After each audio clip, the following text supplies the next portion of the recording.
Oh boy, I'm getting mauled by a puppy. Whoa, whoa, puppy. Whoa.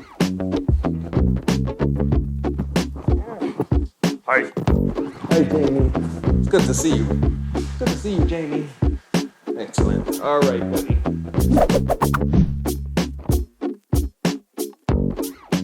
Hey guys, this is Mark Wright from Argos Dog Training, and today we're shooting part 2 of our puppy handling videos. If you want to know why we're shooting part 2 of our puppy handling, or why we should do puppy handling at all, definitely check out the other video, part 1. And it's just like the crate training series that we did earlier, with Chase the Treat, and going into the crate and all that.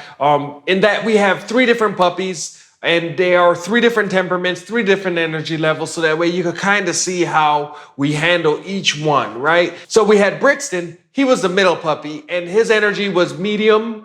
Of course, you see the video of that previously, as I mentioned before. And then, of course, we have Jamie today. And Jamie is really exciting, a higher level, higher energy puppy. And our next video after that will be Esco. And Esco is a calmer puppy. But all 3 are wonderful dogs. All 3 are super cute. So definitely check out all 3 videos in this series.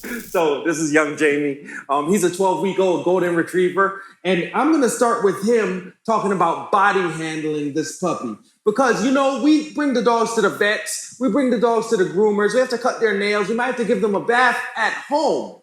And during all of these things, we're restraining the puppy. And restraint can cause a puppy to be very excited. And they could be hard to handle. But if we get them used to it, then restraint is okay for them. All right, guys, here we go. Let's get started. So the way I like to hold a dog for my puppy handling is right here. I bring the puppy just like that, and I hold lightly on his rear end. I have one hand on the puppy's chest and one hand right on above his hips. And I wait. I'm not forcing this puppy's hips down. I'm not activating my muscles. I'm just waiting patiently. And then eventually, see, he already started doing it. He just does it. He goes in on his own, into his own position. This is one of my best handling positions that I handle all puppies in, because from here I have full access of most of the puppy's body. I also can use my legs, and I could use my hand to keep the puppy pretty much stable. Some puppies will try to squirm out the back. If that's the case, I make sure I have a collar on the puppy so I can loop my thumb through their collar, and that's good. Now from here, I will do things like check his paws out. First I hold the paw and make sure the puppy won't move. I know this guy pretty well, so I know he's not gonna be flinching a lot when I'm touching his paws. So I hold the paw like this, and then I close and I open, close and I open. I might start to work his individual toes, you know, and then I might get inside the webbing of his feet. So each of these things are a little bit more, can be a little bit more irritating to the puppy. But they need to get used to us touching their pads, touching their feet, so that way it's not a big deal for our pup. Right, here we go again, the other one. You see here, he's starting to lick a little, but then he moves away. Sometimes when a dog gets a little excited or a little nervous, they will lick, and then sometimes that will lead on to play biting with the young puppy.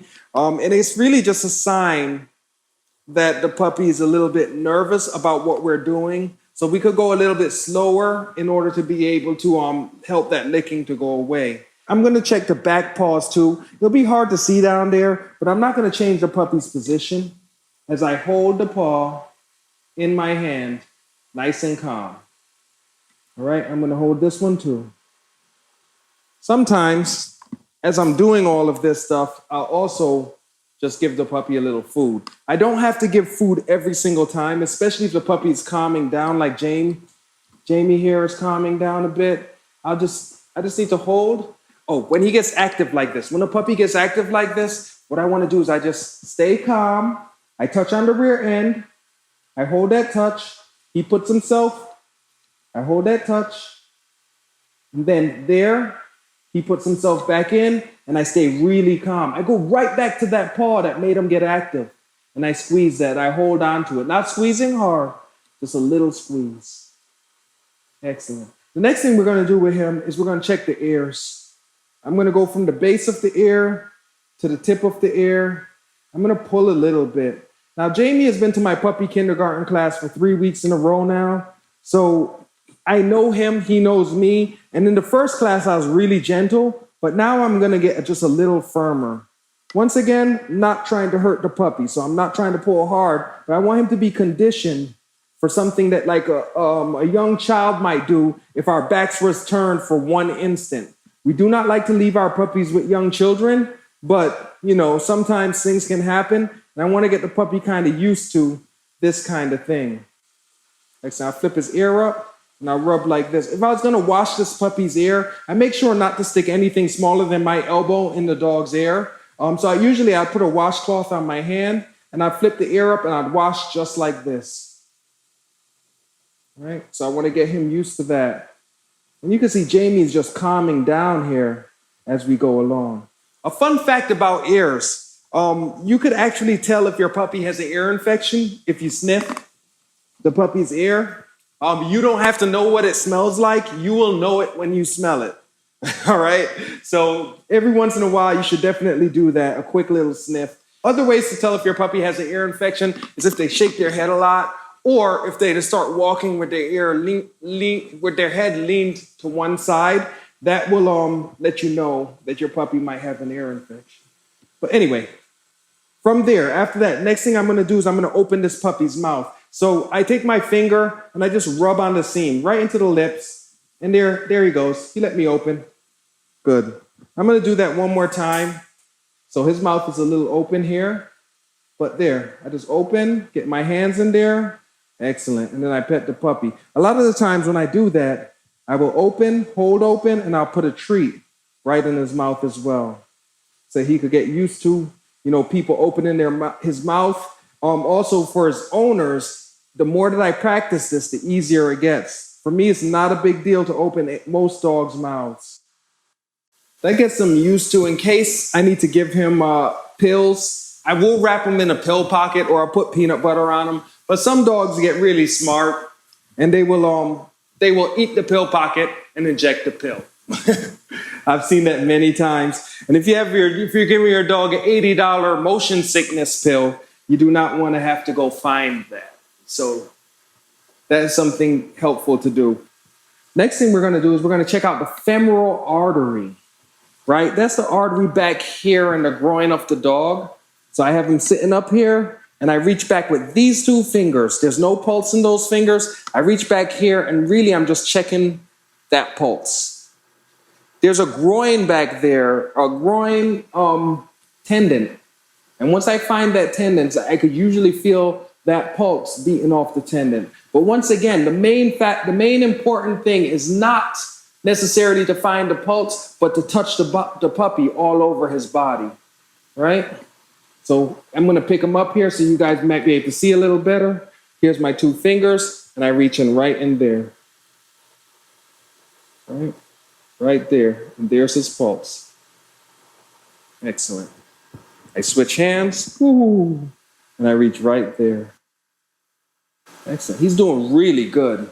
Another little exercise I like to do sometimes is tail. Just pull the tail a little bit from base to tip, and I might wiggle his hips a little. Excellent. Make sure he doesn't escape me here. Wiggle his hips, and then I'll just turn, and he could go right back into this position.